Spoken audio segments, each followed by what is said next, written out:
Harry, thank you so much for joining us and for your willingness to be our first person today. You have so much to share with us, and so we'll just get started right away, if that's okay with you. Sure. Your father settled in Berlin in 1919. He married your mother in 1926. By the time you were born in 1937, Hitler and the Nazis had already been in power for 4 years. Let's begin with you telling us what you can about your parents and their lives prior to your birth. Okay, I'll try because I don't remember much Right. of that. They lived a middle-class life. I think my father was a small businessman. He was involved in converting pelts into furs. Pelts into furs. Okay. Mostly rabbits. Yep. And they were somewhat religious, but I don't think they were extremely religious. Mm-hmm. Your father was a soldier in the First World War, isn't that right? Yes. Do you know anything about his service in the military? He never talked about it. Mm-hmm. Once when we were on vacation on the coast, my brother saw these two men riding horses along the coast, galloping, and then when he got close, he realized one of them was my father. Mm. So presumably he was in the cavalry. He was in the cavalry. Tell us how your parents met. They met at a wedding which took place in Danzig, which at the time was an international city. It's now part of Poland, known as Gdansk. My father was about to be drafted. In 1919, he was going to be drafted again after serving in World War I. So he left Poland and went to Germany. So he couldn't go back there, and there were other young men, Jewish young men, who had done the same thing, including a distant relative who was living in Berlin also. In fact, I think he worked with my father. He was getting married with a young woman from Poland, but the marriage couldn't take place in Poland because he couldn't go back. Mm-hmm. Excuse me. So after the wedding took place, this relative told my father, "Now it's your turn. Why don't you pick somebody from among the guests?" And of course, my father didn't have any choice. He picked my mother. And he told her to send a telegram to her mother. Father was dead by then. And to tell her that she was getting married in Danzig, and that she should bring her things because she wasn't going back to Poland after the wedding. They went back. They went to Berlin. So it all took place. The two weddings took place within 8 days. Within 8 days. I like that. Harry, your parents are living in Berlin. Hitler comes to power in 1933. You told me that your father was among those who thought that the rise of Nazism just couldn't last. Will you say a little bit about that? Yes, like others, he assumed that the world wouldn't let Hitler go on. Mm-hmm.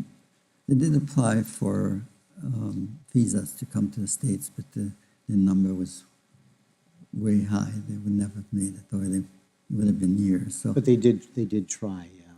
Yes, apparently. My brother told me this. I don't know. But anyway, in summer of '38, this policeman who had been, he was the fiancé of the nanny my parents had when my brother and sister were young. By the time I was born, young German women could not work for Jewish families. But anyway, this policeman and my father were friends. I remained friends over the years. And the policeman came to my father and told him that things were going to be very, very bad, worse than they had been until then, and that he should get out of the country and get the family out. Mm-hmm.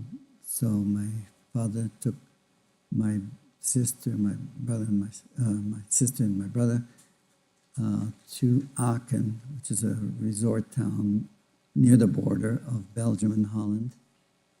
I'm going to stop you there for a minute, Harry, and I want to come back to that in just a few minutes. So that was in 1938, but as you said, your parents had employed a German maid, but she could no longer work for them because they were Jewish. So in that period up until then, after Hitler came to power, there already were many anti-Jewish laws put into place. Do you know what was happening to Jews, and particularly your family, during that time? Well, my father wasn't affected so much by these laws. I mean, basically Jews had lost civil right to citizenship, but in terms of economic terms, professionals couldn't practice, doctors couldn't practice. Jewish doctors. Jewish Could no doctors. longer practice. Lawyers, civil servants couldn't be Jewish, and so on. But my father was not affected by that. And Because he wasn't in one of the professions? Right. And also he didn't have a store. Stores were boycotted. But he didn't have a store. It was all wholesale, so not on the street level. So he wasn't affected. And as some of his competitors left Germany, his business got better, ironically. So, so as you're saying, now it's 1938, he gets the warning from the policeman who says you really need to leave Germany. So he takes your brother and your sister, and they go to Aachen. right. I was only 1 year old, just 1 year old at the time. And at home with your mom. Yeah. Yes. I guess the idea was my father and brother and sister were going to go to Belgium and then get my mother out somehow, my mother and I. What happened, they were caught at the border. They were going with a group of people who were being smuggled, and they ended up, the border at that point, the German border comes together with both Belgium and Holland. Holland was not accepting refugees. They were caught by a Dutch patrol and turned over to the German authorities. My father was put in jail, and my brother and sister, and apparently the other kids, were turned over to the Jewish community of Aachen and placed in Jewish families. The police then contacted my mother in Berlin and let her know that her husband was in jail and that her kids were with the family and that she could come and pick them up, rather, not me. So my uncle actually picked up my brother and sister, and my father was released from jail a week later after the German authorities determined that he had paid his taxes, including there was an exit tax. At that time, the exit tax amounted to 90% of a person's assets. Ooh. He had paid all his taxes, so he was released, and he came back to Berlin. Shortly, and then he left on his own. He got into Belgium this time, and then arranged for a Belgian man who lived near the border to drive us across back into Belgium. Harry, do you know if this was this before Kristallnacht, or was this after Kristallnacht? This was just before Kristallnacht. Just before Kristallnacht. I assume the policeman had advance information. That's why he warned my father. The police were ordered not to interfere in this Kristallnacht pogrom. Maybe we should tell the audience a little bit about Kristallnacht. That took place the night of November 9th through 10th, 1938. Right. All over Germany, Nazi thugs attacked Jews, destroyed synagogues, set fires. Over 300 of them, yeah. Many stores were vandalized, and 30,000 men were arrested and put in concentration camps in Germany. But this was shortly before that. That your father was able to. Right, and we got out before Kristallnacht. This Belgian man drove us across in his car and passed us off as his family. you told me about a couple of incidents that you were told about because you were very young, but one of them was they get to the border, they've got to figure out how to get through. Time matters, and they can't find the car keys. Yes. The driver was called to go inside the custom house. And meanwhile, I guess we were waiting. While we were waiting, my mother handed me the keys to entertain me. I guess. And then the driver came back, and there were lots of keys. And so he was looking for the key. This was a moment where everybody wanted to be out of there. Mm-hmm, mm-hmm. And, but you made it. We made it. And you went to Antwerp. Do you know how your father was able to support the family now that you're in Belgium, you're in Antwerp, Belgium? What did your father do? He had given up his livelihood and was now in a new country. Right. Belgium allowed refugees to stay, but as I understand, my father and others were not allowed to work, to take up jobs. Mm-hmm. So he got into the business of changing currency. People wanted to leave Europe or leave Belgium, let's say, to go to other countries, needed hard currency that was American dollars and British pound. So he was involved in trading money. Mm-hmm. That's how he supported us. To support the family. Yeah. So 1939 comes, September 1st, 1939, Germany invades Poland, World War II begins. But it was in May of 1940, May 10th, 1940, that Germany invaded Belgium, where you were living. A few days later, after that invasion, your family fled for France. Tell us about your family's attempts about leaving, trying to leave Belgium and go to France. Tell us about that, including what happened to you once you got to the border with France. When Germany invaded Belgium, Belgium was neutral, but the Germans wanted to go through Belgium to get to France.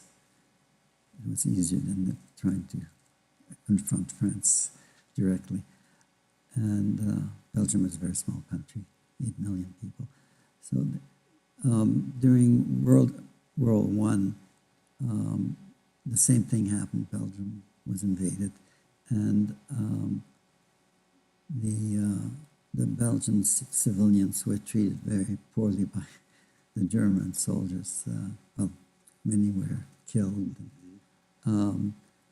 So the Belgian population was very afraid when Germany invaded again, and they wanted to get out of Belgium too. So there were apparently between 1 and 2 million people on the roads trying to get to France, and we were among them. So here's, as you said, 2 million people fleeing on the roads with few cars, carts, baggage, on foot, bikes, whatever they could.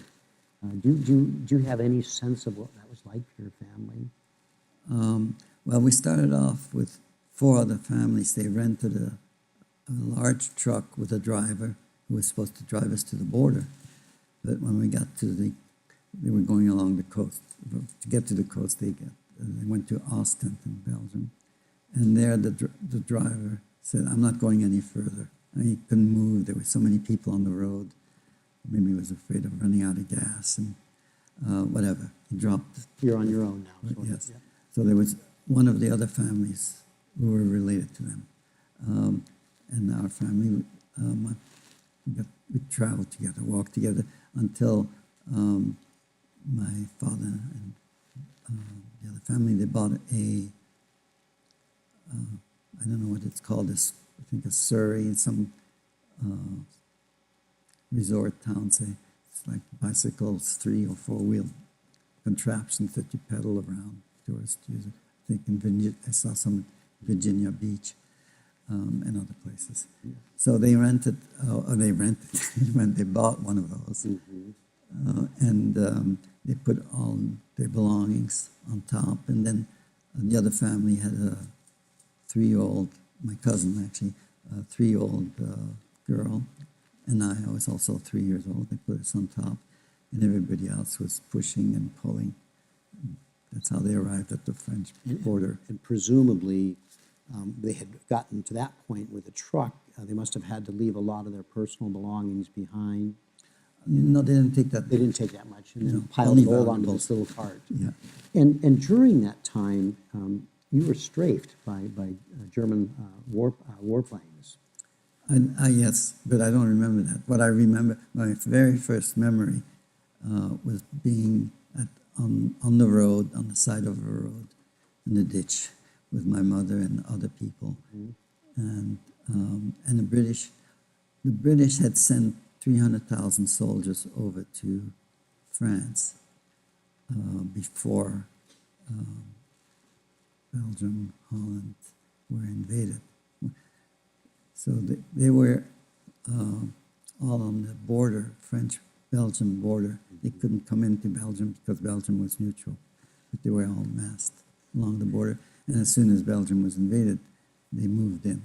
So they were going in the opposite direction from the... Like the photo we saw Yes, earlier. exactly. Yeah.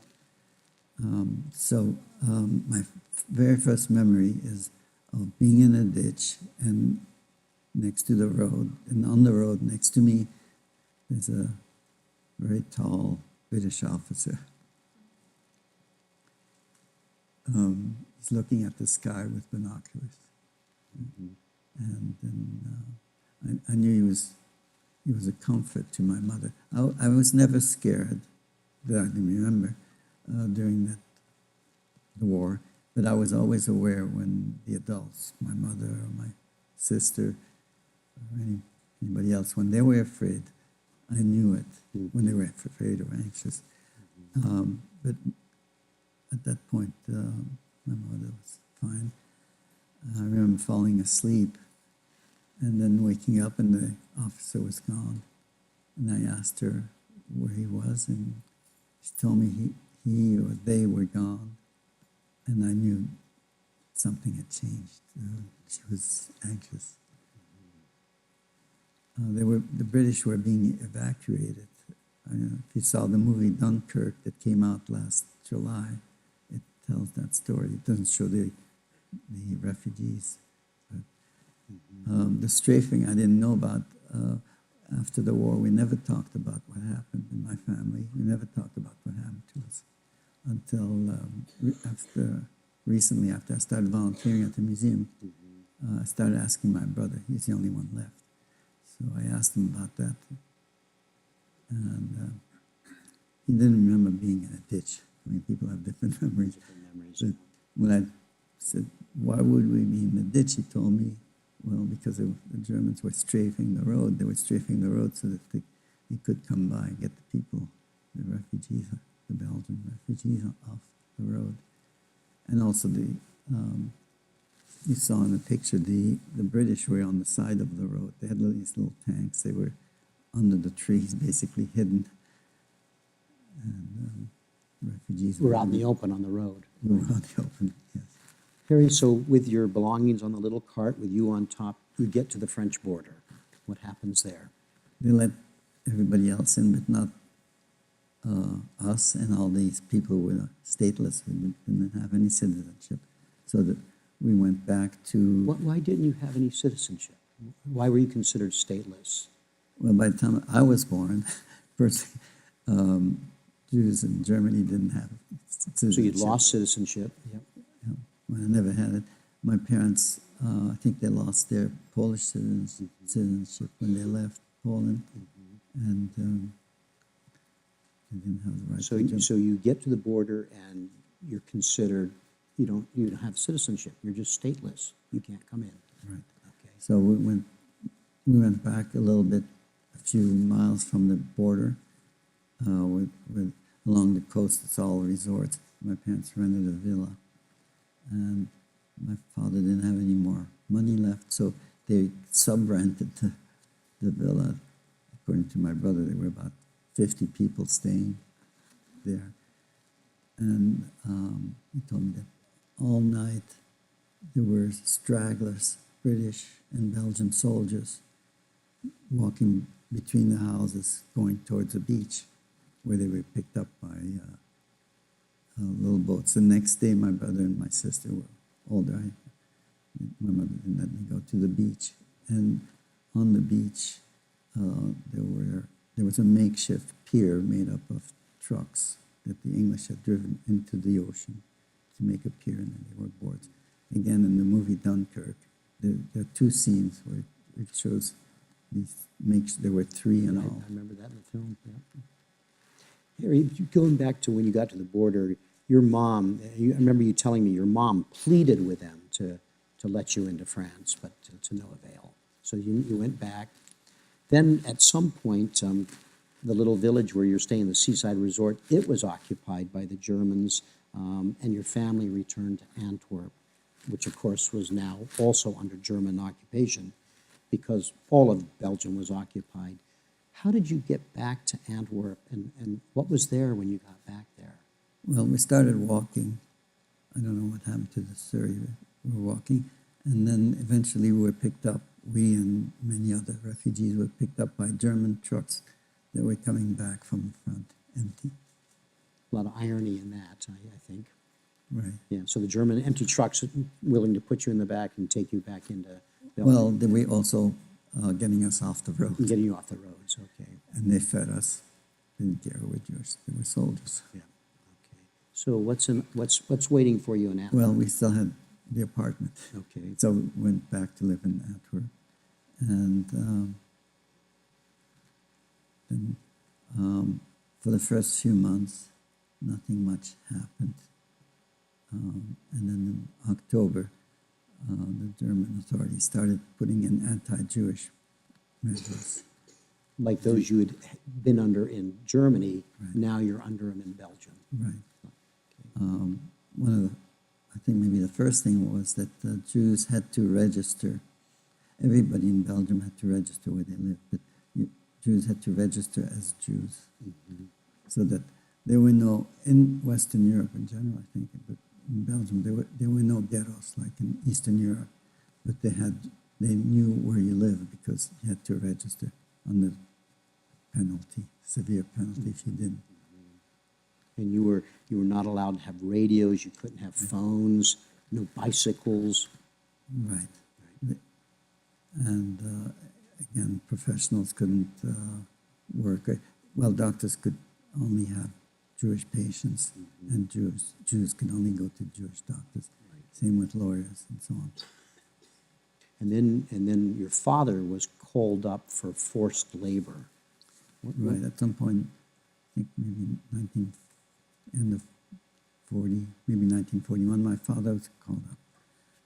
It was done through the Jewish councils that the Germans set up, and it was to go to work. They took men only, able-bodied men. They were sent to build bunkers along the coast of Belgium and France, the Atlantic, so-called Atlantic Wall, to protect, to prevent, let's say, the British from landing. Mm-hmm. The first men who were sent there were made to write postcards to their families saying that everything's fine, we're working hard, but we have food and lodging, everything's okay. But my father didn't trust the Germans by that point. So my parents decided that he wouldn't report. He was supposed to report at a train station on a certain day along with a lot of other men, but he didn't go. And we left Antwerp and we moved into an apartment in Brussels. Brussels, okay. And there my parents didn't register us. But as it happened, it was a Jewish neighborhood. There were a lot of Jewish people living in that area. That's how my mother found the apartment. Mm-hmm. But so we were unregistered, but still in the Jewish neighborhood. So you would move to Brussels, and then in September 1942, you'd already been living in Brussels in this Jewish neighborhood for about 18 months. At that point, your parents made this really profound decision to take the family into hiding. Tell us what led them to decide to make that decisive step? And then where did you all go once they made that decision? Right. In early 1942, the Germans started taking Jews. Well, at first, what they did is ask for volunteers. They, through the Jewish Council, they announced that if you agreed to be deported, and say where, families would be kept together, and there would be work and housing and food and so on. So their objective was to get 10,000 Jews to agree to do that. I mean, this is the order from Berlin, from Belgium. They need to meet that quota, but only about 4,000 Jews volunteered to go. So they didn't meet their quota. So the Germans changed tactics. In August of 1942, they started having raids. They had 2 raids in Antwerp first. They came at night, surrounded Jewish neighborhoods, and they had the addresses where people lived. And so they picked up everybody, whole families, old people, sick people, babies. And the word got back to Brussels. A few people escaped, spread the word, and it was obvious that there was no longer to work. They were taking people who couldn't work. So at that point, we hadn't gone into hiding yet. What happened was, instead of staying at our apartment at night, we slept. My mother had a brother who lived nearby, but outside of the Jewish area. So we slept at my uncle's and other friends who had broken up. So that in early September, September 3rd, I think, the Germans did the same thing in Brussels. They surrounded the neighborhood and took every Jewish person they could find. But we escaped because we went there. So right after that, we went to hiding. And where did you go? Tell us about that.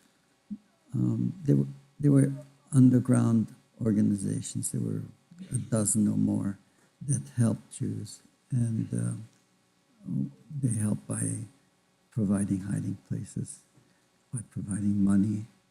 When you're hiding, you can't work.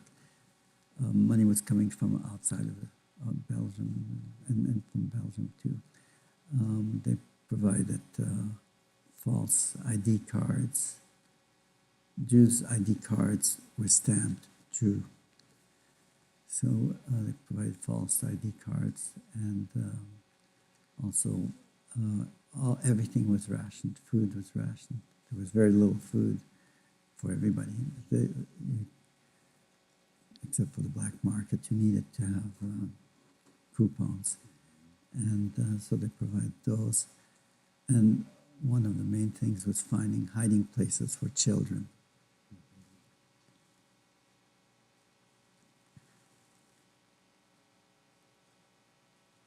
You were, if I remember right, your parents first placed you with your siblings with an older couple, an elderly couple, but you didn't stay with them for very long. What do you know about that?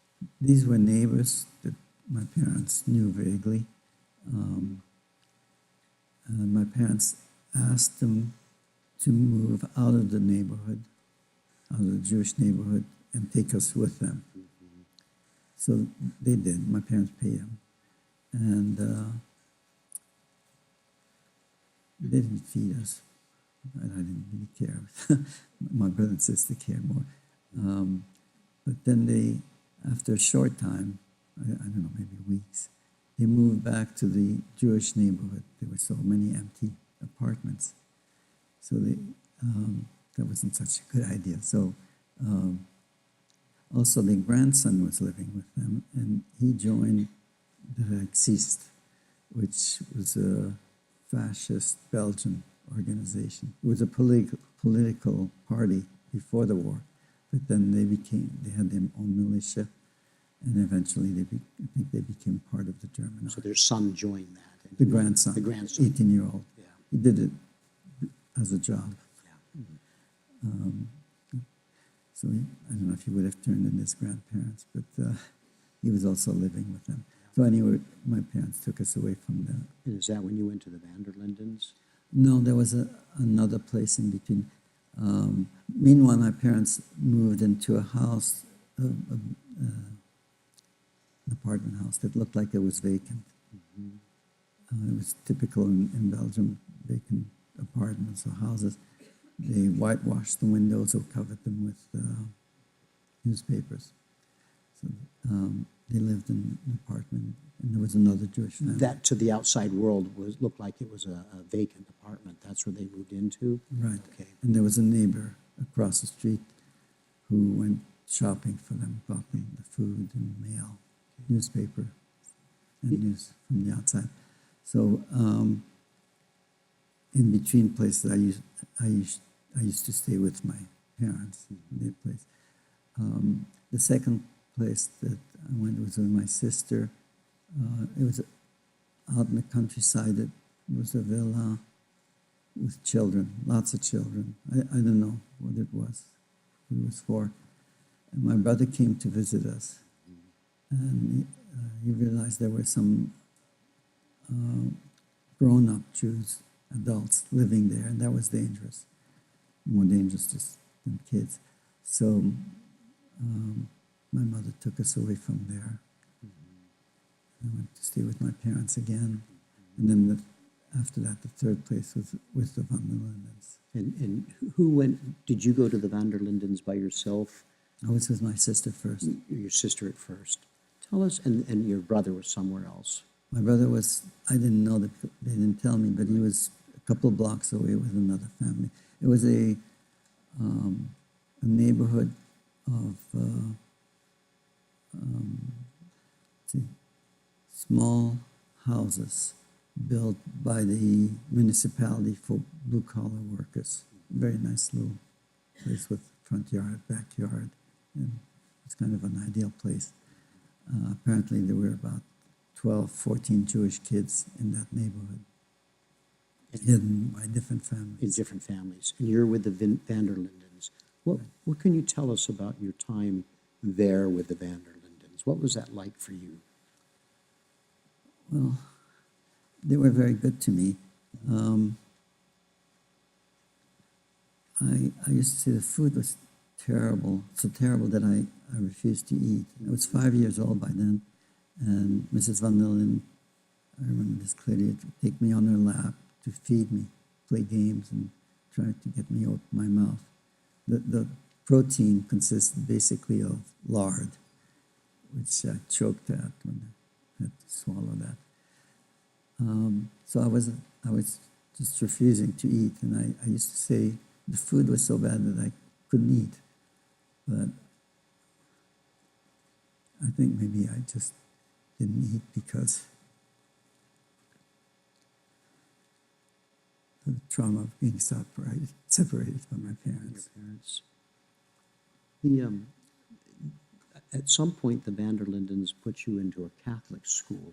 And what do you recall anything of that? What that was like for you? Well, yes, it was a Catholic school, and teachers were nuns.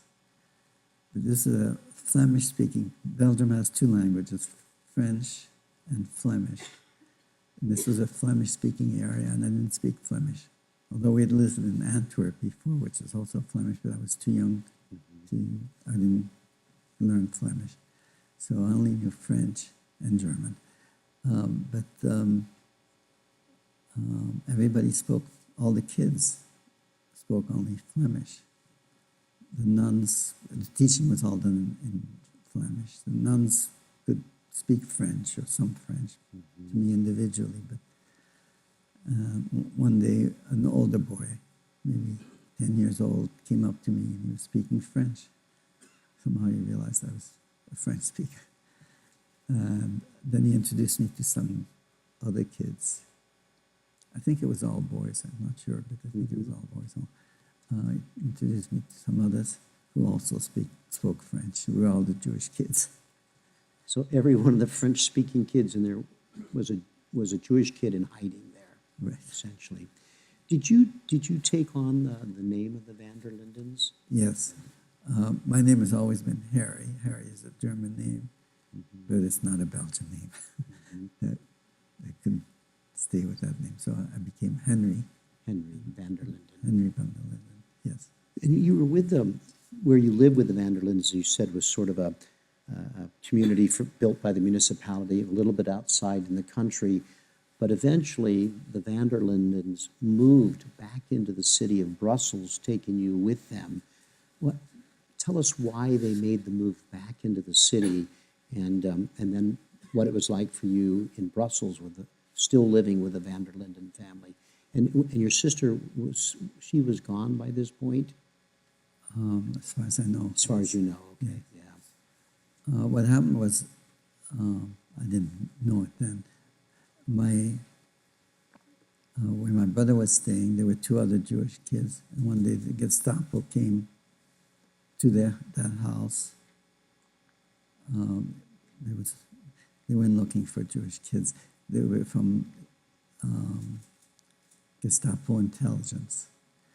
The family had a grown-up son who was working in Germany.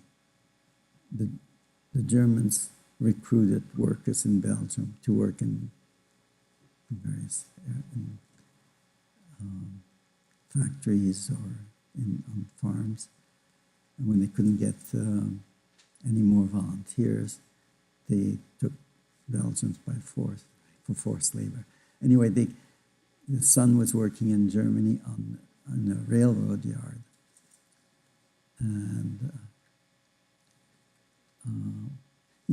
he and some other Belgians were working together, and then they were given a pass to go home for 5 days, but it took them 3 days just to get to Brussels. And, so they were late coming back, but in the meantime, the railroad yard had been bombed.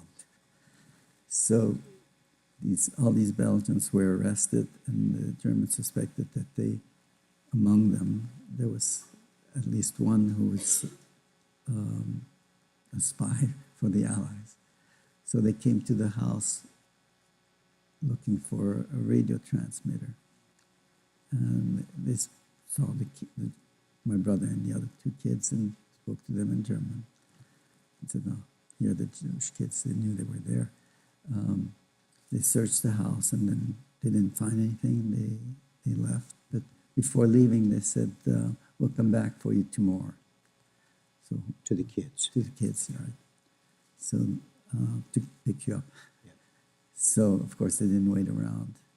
As it turned out, they didn't come back. I guess they were not interested in Jewish kids. They had other business. So my brother came over to where I was staying with my sisters at the Van der Lindens. And we all left because if Germans were coming back in that neighborhood, it was not a good idea to stick around. So meantime, my parents asked the underground organization that did the hiding of kids to ask the Van der Lindens if they'd be willing to move. And they paid for their move. And the Van der Lindens agreed to move into Brussels itself. So in the new neighborhood, nobody knew that, presumably nobody realized that I was not their son. Right. So I was hiding, but I was in the open. As their child. As their child. Yeah. I just had a fake identity. I was pretending to be somebody I wasn't. And I had to keep it secret from all the other kids. And for the van der Lindens, that was a big move because then they had to get new jobs and create a new life inside Brussels with you, right? Right. But they were willing to do it. They were willing to do it. Tell us about your parents had moved into this building, as you said, that looked vacant. But your mother, she would go out. Right. My mother was blue-eyed and blonde, with the help with bleach, but she could. It worked. She could pass physically, but if she opened her mouth, she didn't know French or Flemish or very little. So it was very dangerous. The underground organizations separated the parents and the children. But not only that, they didn't tell the parents where the children were. They didn't want the parents to visit, because that was dangerous. If the parents were caught, that would lead to the kids. And everybody was in danger. The families, the Belgian families that hit us, the underground organization. Everybody was in danger then. If I remember right, though, there was an incident where you saw your mother when you were with the van der Lindens. Tell us about that. Despite the fact that the parents weren't supposed to know where the kids were, for some reason my mother always knew where I was. And maybe because I was the youngest, she came to visit me. I remember several occasions, but on this particular occasion, I was playing outside with another little boy. We were throwing a ball back and forth, and I saw behind him this person approaching. Then I realized it was my mother walking in my direction. We're on the sidewalk. It's only so wide. I'd been told how to behave, what to do in certain situations, what not to do, especially. But nobody told me what to do if I saw my mother on the street. So she was getting closer and closer. Eventually she walked right by me, and we didn't look at each other.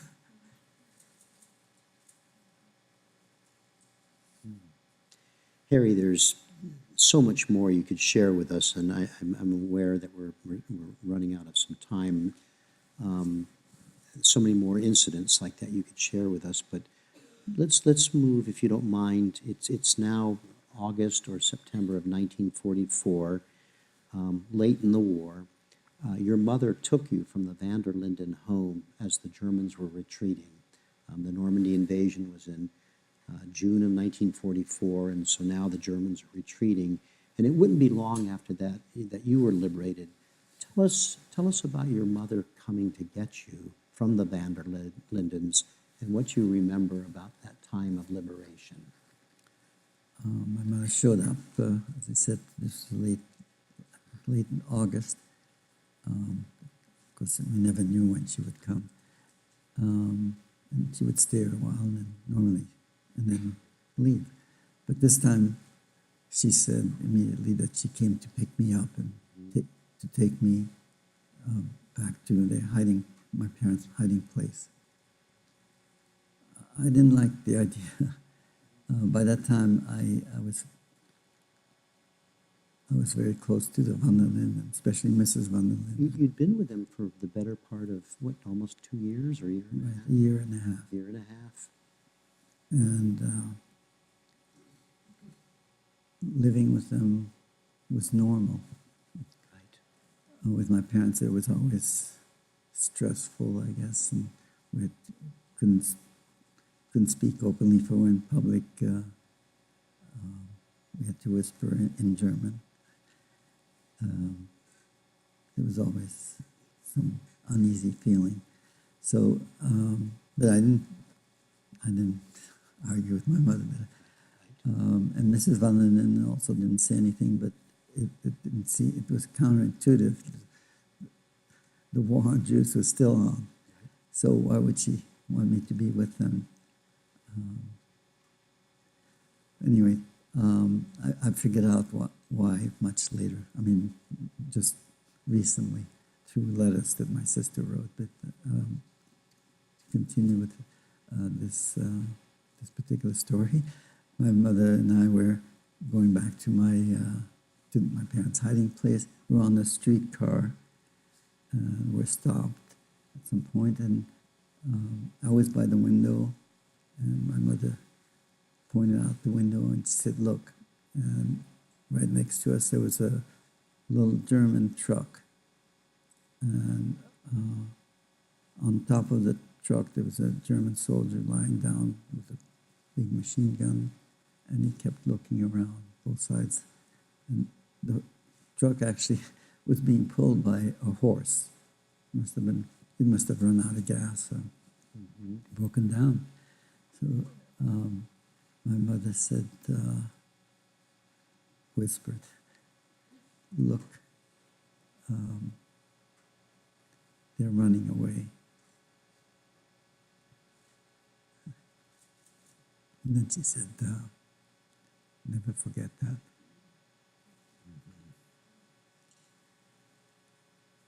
At that point, I still didn't realize what was going on. Right. So then we got to my parents' hiding place.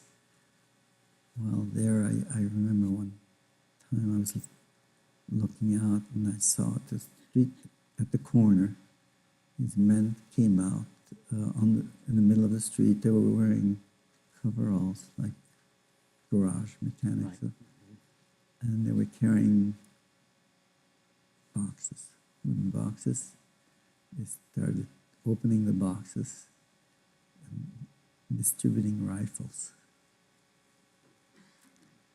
I didn't know. I couldn't understand what was going on. Obviously, they were not German. They were not German uniforms. It was the Belgian resistance, the partisans. Harry, tell us about your mother then. Your mother took you to a park, which you described to me as kind of a, quote, happy pandemonium. So your mother takes you to this park. Right. A few days after my mother picked me up, my mother took me to, I don't remember what she said, but for some reason we were able to go out, and it was Brussels had been liberated the night before, right? And she was taking me to a park.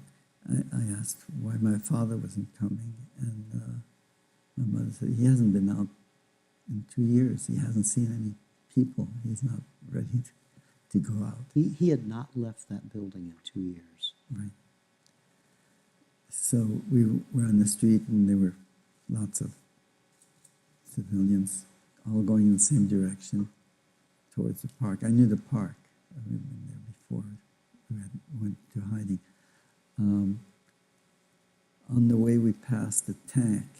It was on fire. The turret was on fire. So I stopped to look. I mean, fascinating. Not every day you see a tank on fire. I didn't realize it then, but it probably was. It was a German tank. But, it probably was hit by a Molotov cocktail. There were no soldiers around. Anyway, I was ready to stay there. But my mother grabbed me by the arm to jerk me. And we continued to the park, and more people were coming out and sort of almost running.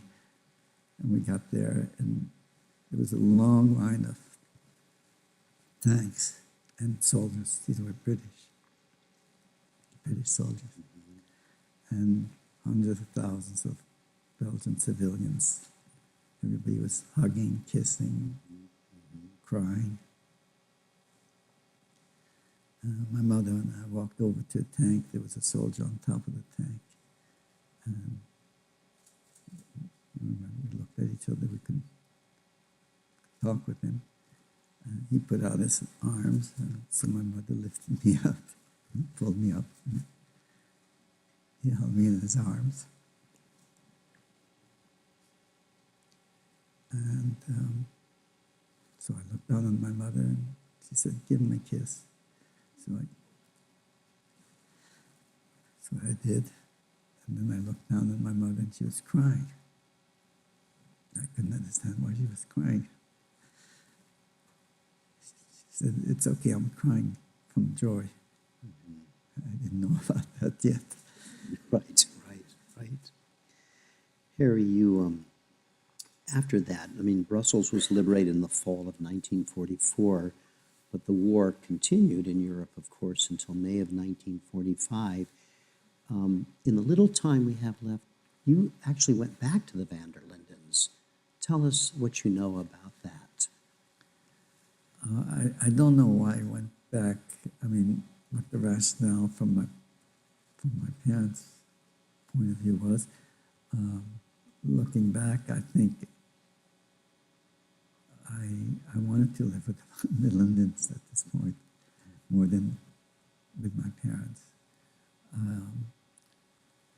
Even though we were free, we were still foreigners. My parents didn't know the language.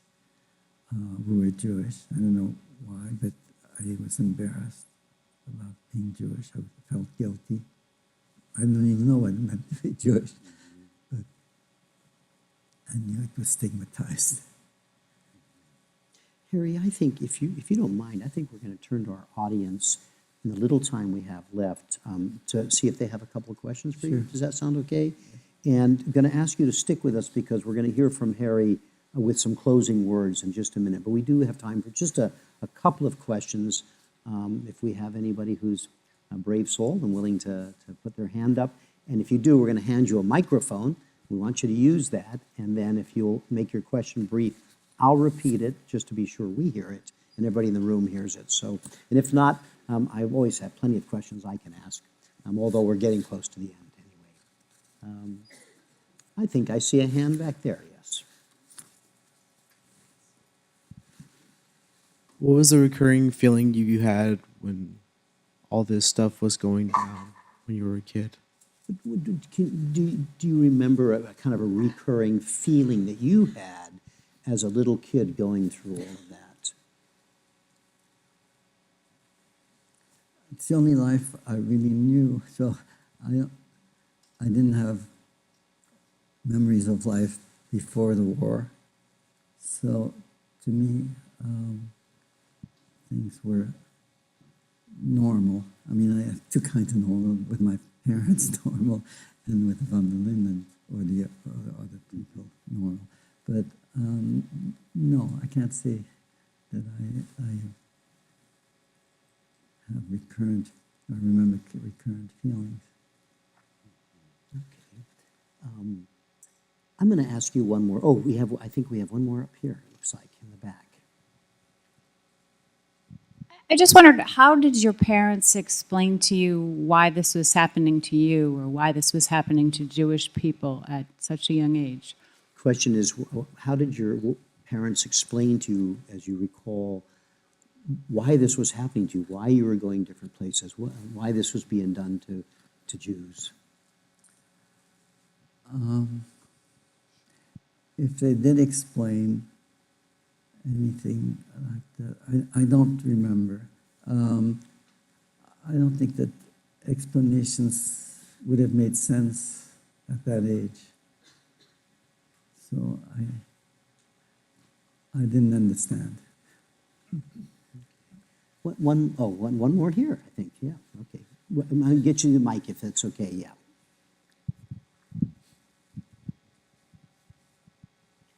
I'm just so struck by the emotions of a young boy being separated from their parents, saying that you couldn't eat, and even just answering that question as a young child. And then given how survivors have contributed so much to telling that story and bringing it to present day and what we learn. I'm wondering if there's any survivors that are involved in talking to our government about what is going on with the separation of these families now, where you vividly feel those feelings, Yeah, thank even you. to this day. Yeah, thank you for raising that. I mean, we're going to stay focused just in the little time we have I on apologize. Harry. So, but thank But you. I just know that they are very involved in education. Yeah, thank you so much. I'm going to ask one last question. When Harry's done, he's going to remain on the stage, and we invite all of you, any of you who want to, come up on the stage, ask another question of Harry if you want. Great chance to do that. Just shake his hand, get your picture taken with him, whatever you want to do. We welcome you to do that. Harry, one last thing I want you to share with us. You went back to the Van der Lindens, and in part you told me, you know, your mom and dad had to go kind of reconnect. They had to go find your brother and sister, bring them back. They had a really awful incident as they were going, if I remember right, going to get your your brother and sister. Will you share that with us? This is when they were talking to each other on the train, I believe. Right.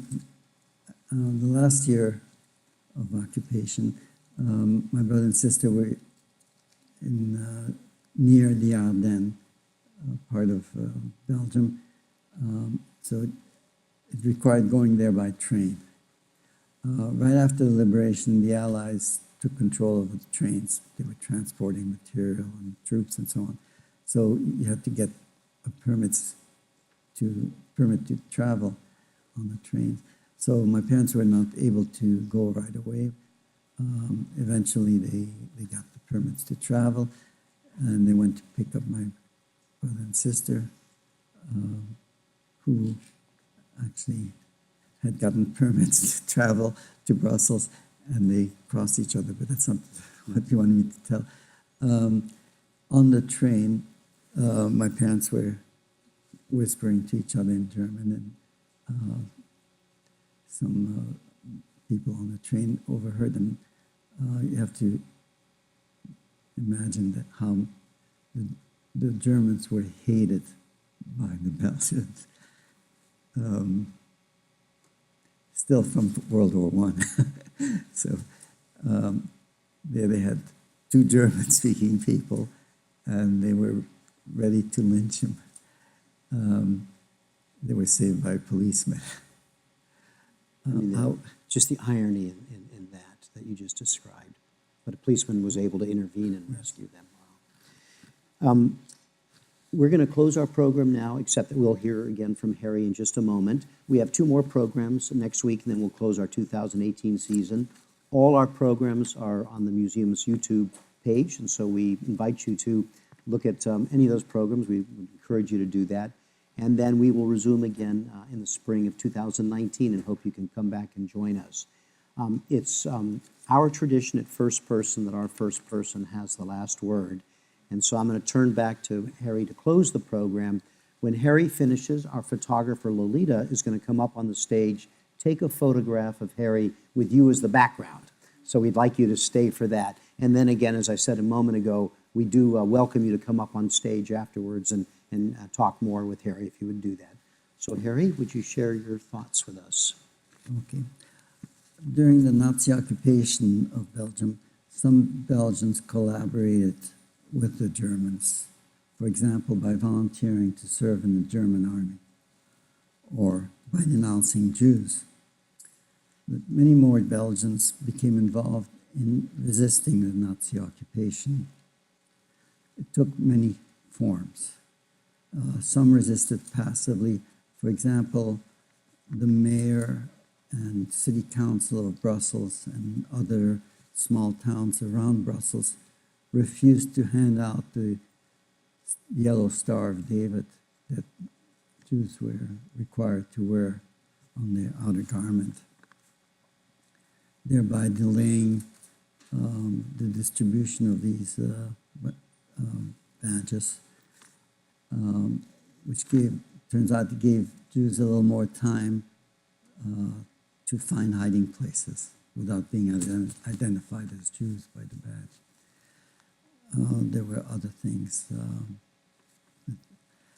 There were also others who participated in active resistance, like collecting intelligence for the Allies, or disrupting the rail traffic by destroying bridges and tunnels, and other things like assassinating Belgian collaborators, and also by rescuing Allied airmen who had been shot down over Belgium and bringing them to safety in Spain. And from Spain, they were able to get back to England. All of these partisans were subject to, if they were arrested, they were subject to torture, deportation to concentration camps or summary execution. 20,000 of them were paid with their lives. Their motivation was patriotism. Many other Belgians, priests, nuns, and ordinary people like the Vandanen family, thousands of them, also put their lives on the line by helping Jews. That in itself is amazing, that somebody would risk their lives and their families' lives for other people. But what is even more remarkable is that 90% of the Jews in Belgium at the time the war started were not Belgian citizens. We were refugees, we were outsiders, we were what the Nazis called the vermin of the earth. Most of us were refugees from Germany or Austria, or illegal immigrants from Eastern Europe, mostly Poland, where most of the Jews lived. The rescuers' motivation resulted from the recognition of a common humanity shared by all people.